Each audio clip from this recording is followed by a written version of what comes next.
Hey, what's up, everybody? Welcome back to Local Look with Alan Garcia. We have a special guest today. His name is Hector Jimenez. He's a philosophy major and a really good and close friend of mine. Before we get into that, though, right away, I want to get into the information of the election that happened on Tuesday, the city election in the city of Cudahy. Unfortunately, Jack Guerrero ended up taking most of the votes with 412. Chris Garcia followed behind with 356, so it looks like they both will be serving in the city council again for another 4 years. Out of nowhere, Elizabeth Rodriguez with 318 votes, so she did really well for herself. And it looks like everybody else, Sergio Vasquez, who was running with Jack Guerrero, ended up in fourth with 255 votes, and Martin Fuentes, who was running with Chris Garcia, got 220 votes. And then, you have your last two candidates there, Jessica Ramirez with 45 and Adam Alexander Ochoa with 30. It goes without saying that that's a really low voter turnout, man. Just a little bit over 1,000 votes to be shared with 9 candidates. And maybe this will start opening some eyes now that it's being covered, and I can share this information. Care about your city, guys. Go out there and register to vote, and then vote, because these things they affect you directly. So, unfortunately, we're going to have another 4 years of Jack Guerrero, being slimy, siding with We the People Rising. And, we were hoping that Jack Guerrero wouldn't win so that we would hopefully see a stop to these agitators coming to our city. But it looks like, they're not going anywhere anytime soon. So that means that we need to start showing up as well. Every other Monday, we have a council meeting coming up this Monday, March 20th, at 6:30. So, get out there and make sure that you express, how you feel about Jack Guerrero or We the People Rising, or anything really. Even if you're on the opposite side and you like what's going on with Jack Guerrero, man, just start getting involved. Tell us why. We'll tell you why not. Let's just start having these conversations. So yeah, without further ado, I have a lot going on that I want to talk to with Hector. So ladies and gentlemen, welcome to Local Look, Hector Jimenez. What up? Hey, man. So Hector just came down here from San Jose. He goes to school out there. He's a really good friend of mine. We've worked on music together. We've known each other since middle school, I think. Yeah. So we're on this situation where Cudahy has been battling with these agitators. These undocumented, or they like to say illegal, immigrant group. It looks like a lot of other conservatives have shown up. So, I've been trying to have a lot of people on my show with different backgrounds, to just further the point that, we're not all criminals or, out there to destroy American lives, like these people like to say. So, Hector, for the people that don't know you, tell us a little bit about your background and where you came from. Well, a lot of people don't know this, but I'm about to, disclose this information, and for good reason too. I was not born here. I was born in Mexico, in the summer of '86. My parents brought me here when I was 2 years old, and after my father died, which he was actually a U.S. Resident, and he filed for residency on behalf of us. And after he passed away, immigration decided to halt the application status, and so we went a few years without having any sort of idea what was going to happen to us. And then it turns out that they went ahead and gave us citizenship, and it just led to us basically taking advantage of that fact. You know, my sister graduated from UCLA. I just graduated from San Jose State, and I'm working on my master's degree in that same school.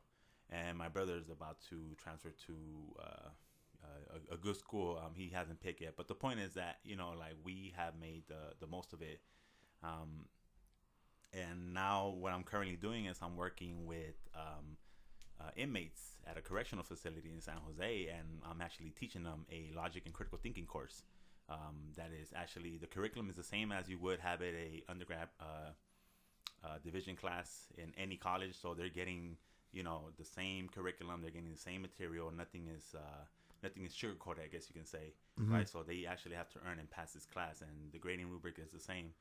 But just to have that opportunity to be able to help, you know, anybody who wants to learn, you know, that's my goal. Tell us a little bit more about, you know, what were you too young, or did you know exactly what was going on, you know, when your family was going through this deportation situation? I was not young to the point where I didn't understand what that consequence was gonna mean. I was too young to understand the significance. Because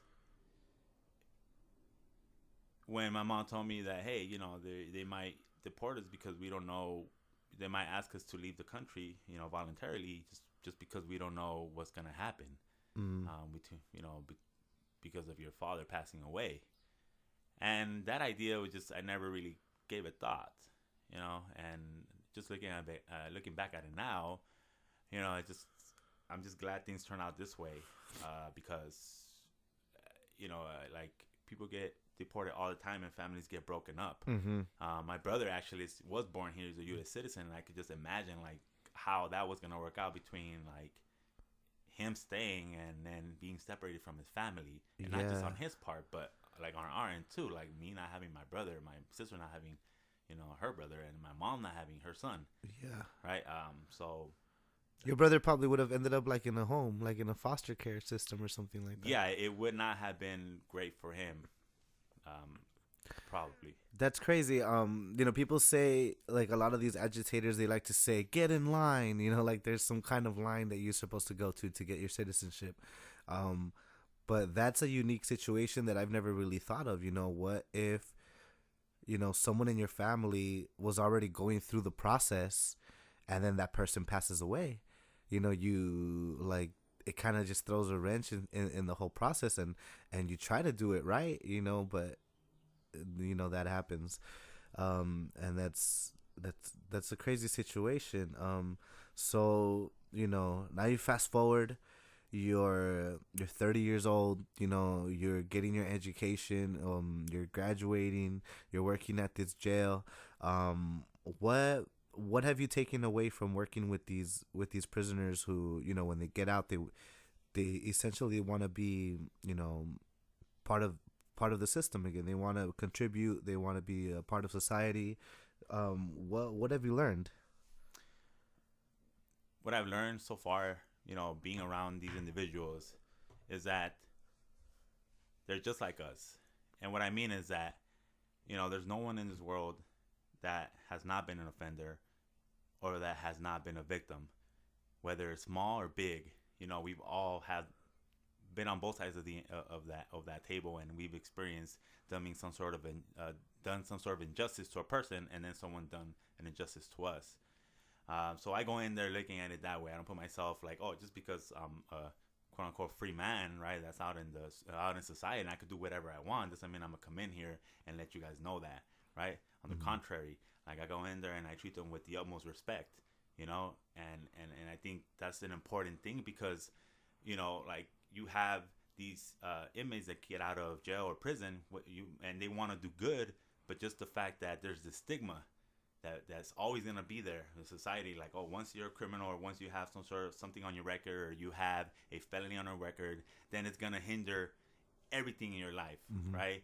Applying for a job, applying for credit, a home, right? Financial aid. I think that it could even impact you. So you basically can't have a job, right? Or the possibility of you not, a high chance of you not being able to get a job, you not being able to own a home, you not being able to go to school, right? So what other options do you have? You go back to crime. Exactly, the one that you know the best, right? And even though you don't want to, like these circumstances pushes, or these circumstances that society has, like it pushes you to go back. Yeah. That's why I think recidivism is so high. You know, that's one of the factors too, and the goal is it has to be a collective goal, not just with the individuals that work with the inmates inside the jail or the prisons. It also has to do with the people outside. We need to start working with the victims. Yeah. We need to start like asking like, hey, what can we do to help you, right? It's called I think we call that restorative justice, where you look at who has been hurt. In this case, both parties have been hurt, so you pay equal attention to them, right? And what that causes is that, one, you could kill the stigma, because now you have the mindset. The society has this mindset that they put themselves in the offender's shoes, and they understand why they do what they do, because of their situations and their background, or how they were raised, or whatever have you, right? And it makes it that much easier for you to not judge them, right, and not look at them in that way. So very interesting, man. What do you see is kind of the goal with these gentlemen that are in prison? Like, do you see them, are they reacting to what you've been teaching them? And do you see them, a lot of them, actually wanting to follow through with with this game plan that you're kind of setting them up with after they get out? There has been a lot of things that I've noticed, and it's only been almost 4 weeks, and those things that I've noticed are the fact that they're extremely motivated. They engage, they ask questions, something that you don't see in college courses. If you go to a college course, especially ones that are like lower division, like freshmen, sophomores, and even some upper divisions, you see like the professors struggling to get their students engaged because they're so unfocused, right? They're playing with their phones, or they just have their mind elsewhere, right? And they look at education like it's just a system, like it's all systematic. Like they have their routines that are established, from a young age. Like, hey, if I do my homework, I get a certain grade. All I gotta do is just pass my class with this, with this score, right? And they just, it's all, it's all systematic, like I said. And then you get into these tougher courses, ones that require you to do some actual thinking for yourself, like a critical thinking course, or just about any philosophy course. And now you don't know what to do, right? You don't see that with these students. Yeah. And I call them students because that's what they are. They step into class, right, with the intention to learn. They're students.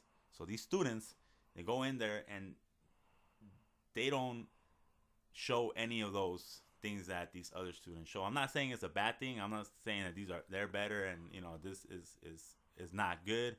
I'm just telling you that it makes everything just that much easier, right?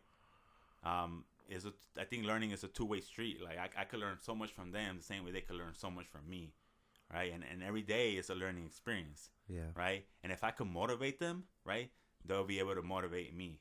I could tell you a story. The first day that I went up there to teach, I told them, hey, this is my first time doing this. And before I gave my first lecture and presentation, they all just gave me a round of applause. And they clapped and they cheered me on. And like, yeah, Hector, let's go. Like, just so much enthusiasm, When do you ever see that, like, in a classroom? If I was to say, hey, it's my first time teaching, I was going to be like, oh, snap, we're screwed. Yeah. This guy probably doesn't know what he's talking about.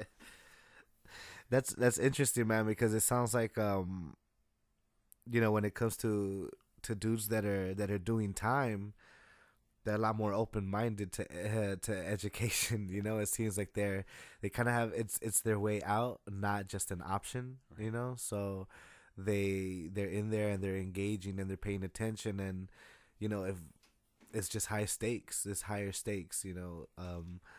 when when you're not in jail, you don't take it as seriously. You can drop a class, you can take another, but for these guys, it's kind of like life or death. It's either you go back into the world and you continue on the path of crime, or you get your shit together.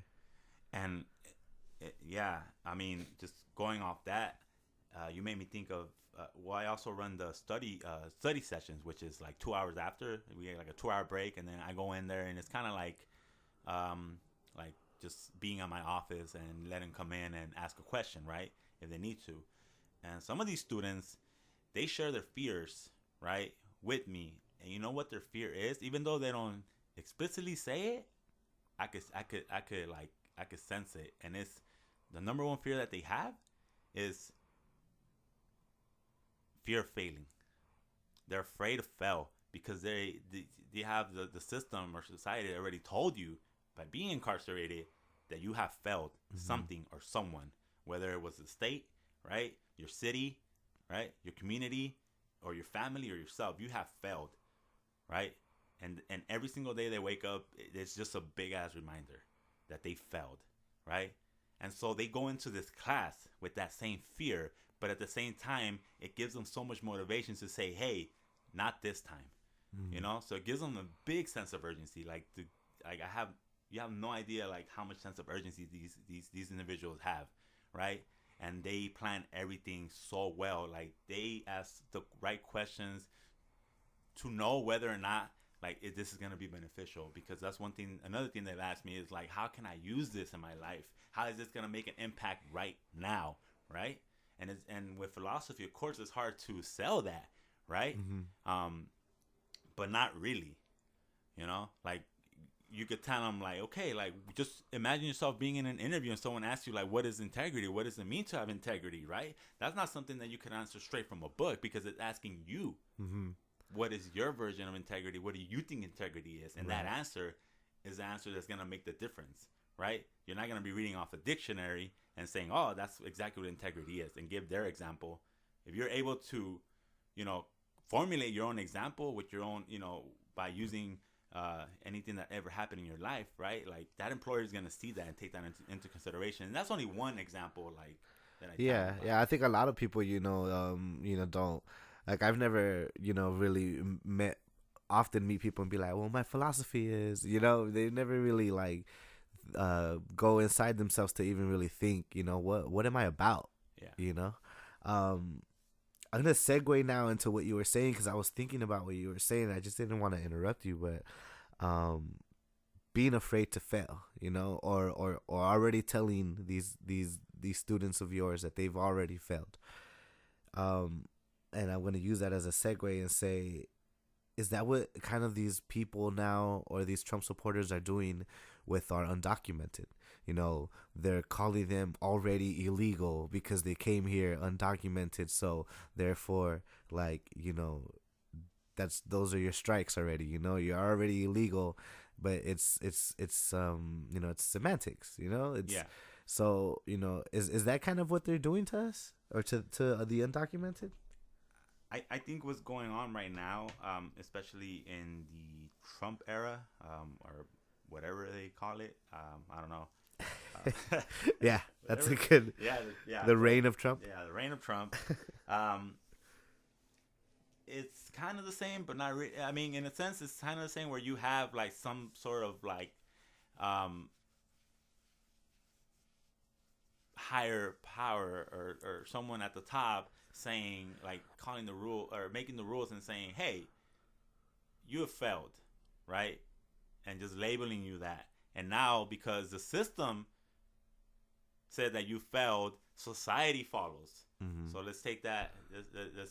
Let's apply that with Donald Trump, right? Saying that, like, hey, we need to get rid of these illegals, right? And the first thing everyone thinks is Mexicans, right? But you have illegals all over, from coming in from all over the world, right?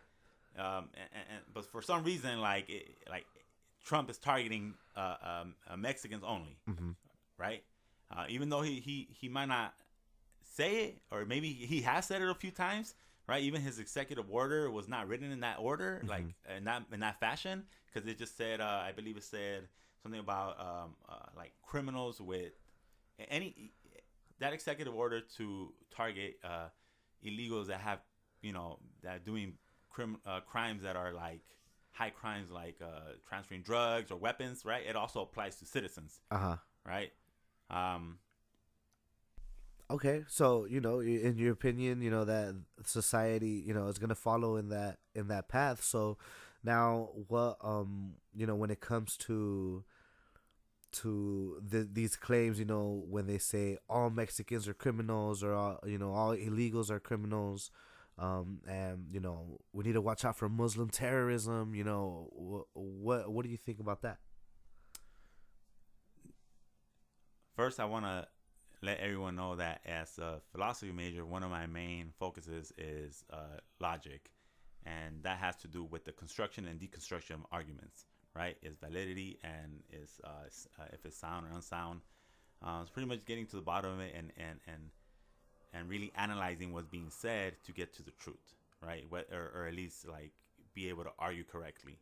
The thing you have to worry about when you make claims like universal claims with the words all is that in order for it to be false, only there has to be just one of it has one counter has to be false, or one, like, you need to find like the opposite of it that exists. So for example, if the claim that all Mexicans or all illegals, right, are illegal immigrants are criminals, you just need to find that one illegal immigrant that is not a criminal, and that blows that statement or that argument out of the water. Uh-huh. And clearly, it's been blown out of the water. I don't even need to look for statistics. Yeah. You could just be looking at me right now and Yeah. saying, "Hey, Hector, weren't you technically an illegal? And at the time when you were, did you ever commit any crimes? Never. Mm-hmm. Never had a criminal record in my life." Mm-hmm.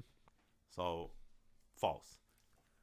But yeah, people believe it and they take it as the truth. Another thing I wanted to get into is, it's weird because the way I grew up, I know the way I grew up, and a lot of my friends grew up. They grew up, being taught that respect is like the ultimate. You never disrespect somebody you don't know, and you try to have compassion for other people. So, let me ask you about this guy Jack Guerrero, or anybody in general who comes from an immigrant family.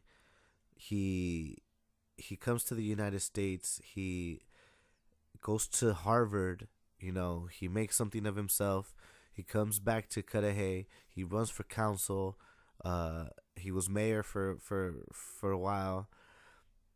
This group comes in, like We the People Rising, and they hold signs that say end birthright citizenship, deport all illegals, get in line. Some people have even, recently come in and done the Nazi salute. And yet this guy here who ran again, this week, and got most of the votes from his Hispanic community. It doesn't say he's against what these people are saying or what they stand for, but yet shits on the entire rest of the residents who speak out against it. As a philosopher, what do you think? What do you think is going on there? To be honest,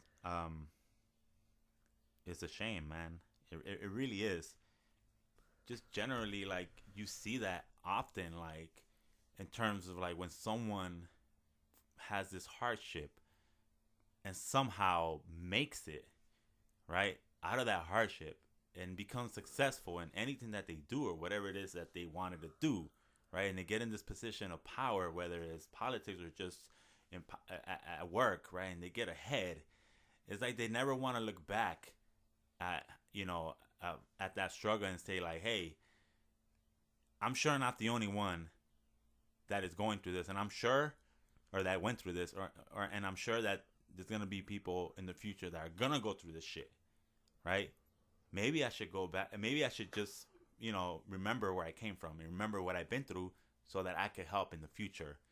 You don't see that from this guy. And I don't even know him. I don't know much about him, but I could already tell just by what I have seen and what I have heard, right? I try to take everything with a grain of salt, but with this guy, I think the whole fucking, Yeah. And it's funny because there's examples out there, like there's he accepted the invitation to go to Donald Trump's inauguration. I saw that. So I was when I was out there talking to people who were voting for him, I was like, I showed them my phone and I showed them the article and I'm like, look, this is Jack Guerrero. He was at the inauguration. He was proud, and it says on his article he was filled with emotion, to be there, and he was very much so sucking up to Donald Trump and his Republican Party, and I was telling these voters, you as a as a once immigrant or illegal now, how do you support somebody who goes to something like that, because I told them, if you accepted, if you got an invitation to Donald Trump's inauguration, would you go? And they're like, no, I wouldn't go. And I wouldn't go. I tell people all the time, like, if I got that invitation, I'll rip it up and throw it in the trash. There's guys on the Los Angeles Dodgers who won't stay in Trump hotels. They're like, oh, you guys are going to go stay in Trump hotel? I'm going to go stay in another hotel. It's happened with football players. It's happened with all kinds of other athletes who won't stay in the hotel at all. They take a stand in some kind of way. These are athletes. They don't have to do a damn thing. And here we have a guy who's on our city council trying to represent, the residents, like our people. And he won't even take a stand. He won't even use his fucking vote. He abstains his vote when it comes to sanctuary cities. He basically thinks it's a non-issue, right. So. Well, what I, just hearing you talk, the first thing that came to my mind about, like, just, taking this stance against Donald Trump, right? Or just in general, like, something that you think is not right or you disagree with. When it comes to like at the level of the city, especially one that was, that has been, impoverished for a while, it's really tough because I could already imagine that, like, people have so much on their plate. They're just fighting to survive, like my family did, like your family did, right? There's just so much going on that it's really hard to focus on things like politics, right? Yeah. But like the thing is that's the very thing that's keeping them in that same position. Exactly. And if they don't make a difference, if they don't go out there and get educated to a point or just see what's going on, right, and try to make a difference, like, it's always going to be that way. Yeah. Yeah. And for those people that don't know, that out of, I don't know how many people are registered in the city of Cudahy, but only about a little over 1,000 people voted. And there was 9 candidates, so 9 candidates shared a little over 1,000 votes. So, and on top of that, there was a measure called Measure PS, which is going to raise taxes, and like, I think out of the entire year, those taxes would have added up to like a little over $100. And this is going to be for, for more police, so we can have more sheriffs on, on duty. Yeah. And they downvoted it like 70%. But then you go to the city council meeting and you hear people talking about, oh, there's a lot of crime still, or there's graffiti and there's nobody to stop the graffiti. Well, you just downvoted something that was gonna get you help. So I don't think, these people just hear taxes and they're like, no, they're gonna raise our taxes. Like, well, it's going to something good. Yeah, it's going to something that's gonna help the community, and something that you guys come and you bitch about at the city council meeting all the time.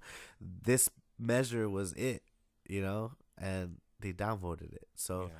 I don't think a lot of these people are paying attention, and I think that's the issue. And like you said, they won't participate in something that directly affects them.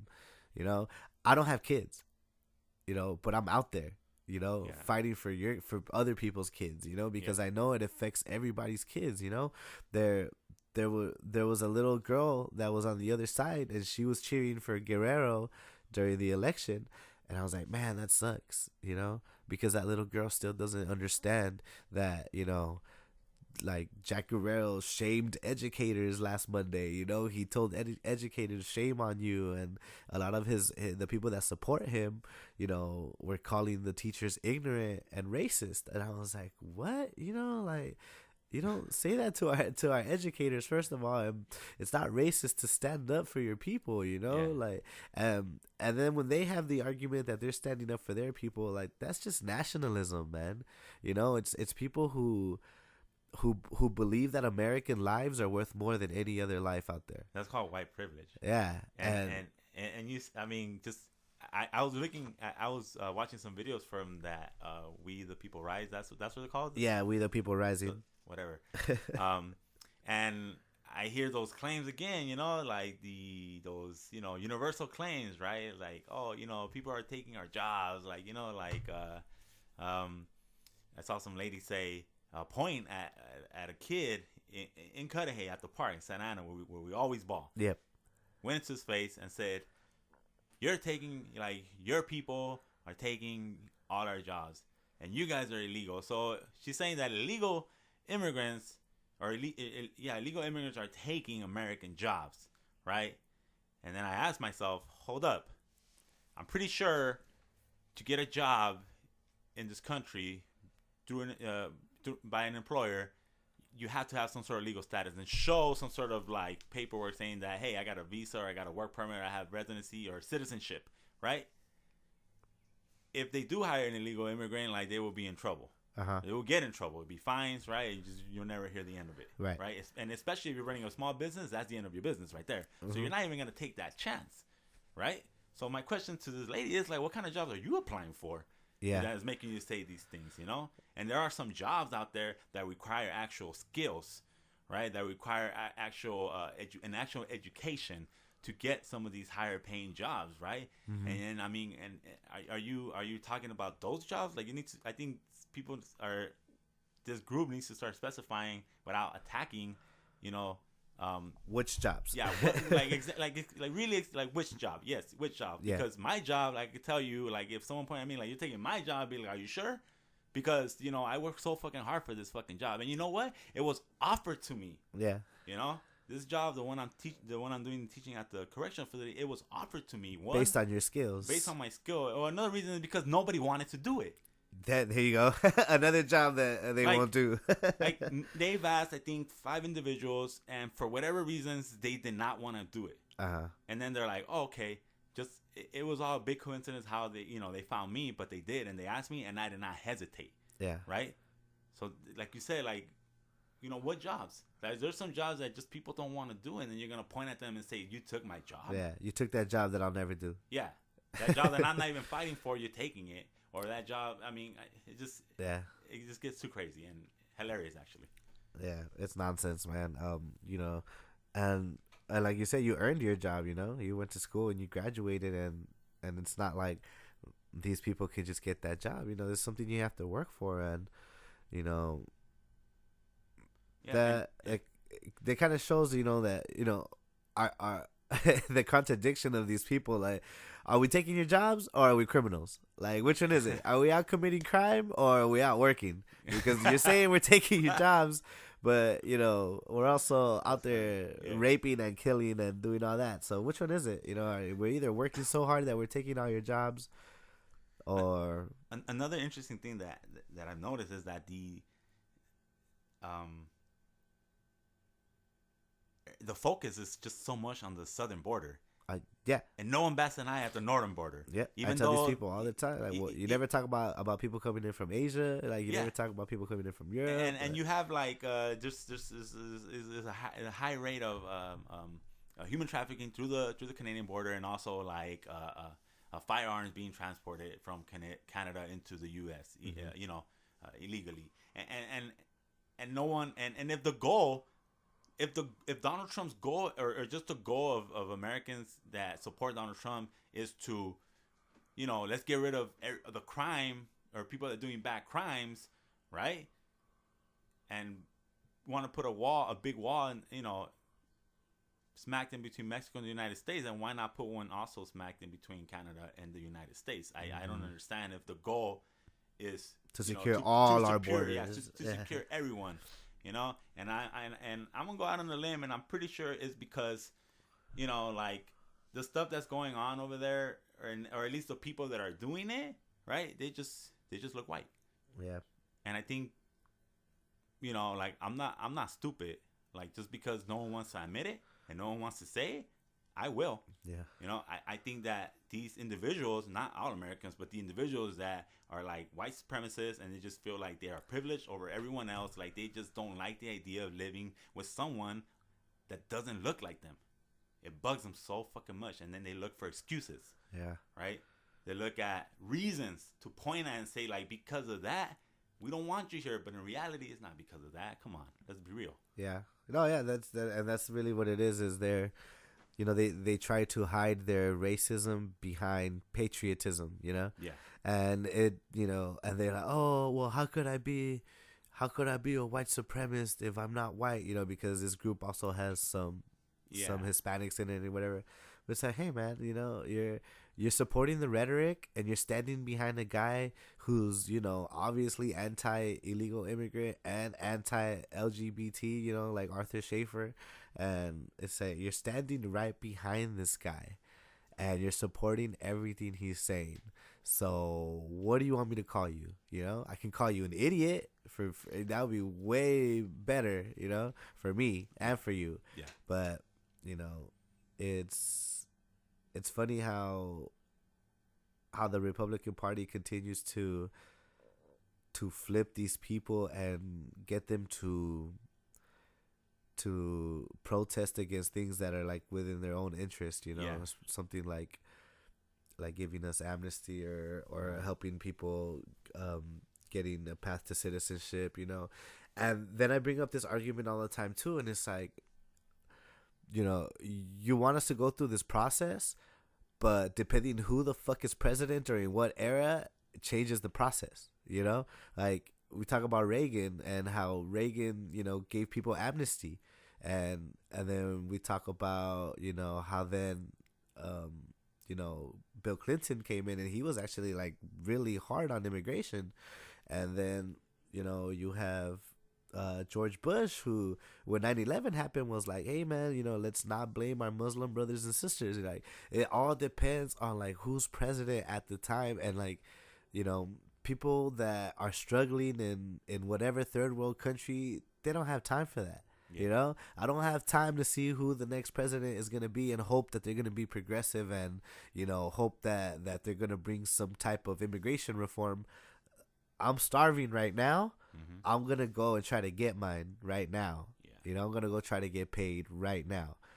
So I think that's a lot of the things that people don't think about. It's like, man, I don't have the time or the money to go get myself like a sponsor or a lawyer or, pay to go take this exam, all that stuff like that. There's a lot that goes into getting your citizenship, and that's one of the parts that these people don't understand. So that's why when I had a argument with a guy named Omar Navarro, he supposedly tried to be a politician in Torrance. I was like, tell me what the process is then. If you're saying get in line, explain to me what the process is. And he couldn't answer me because he doesn't fucking know it. He thinks that somewhere there's a building called Immigration, and you walk in there and you get in line and you fucking sign a paper, and then you become documented. Like, it's not like that, man.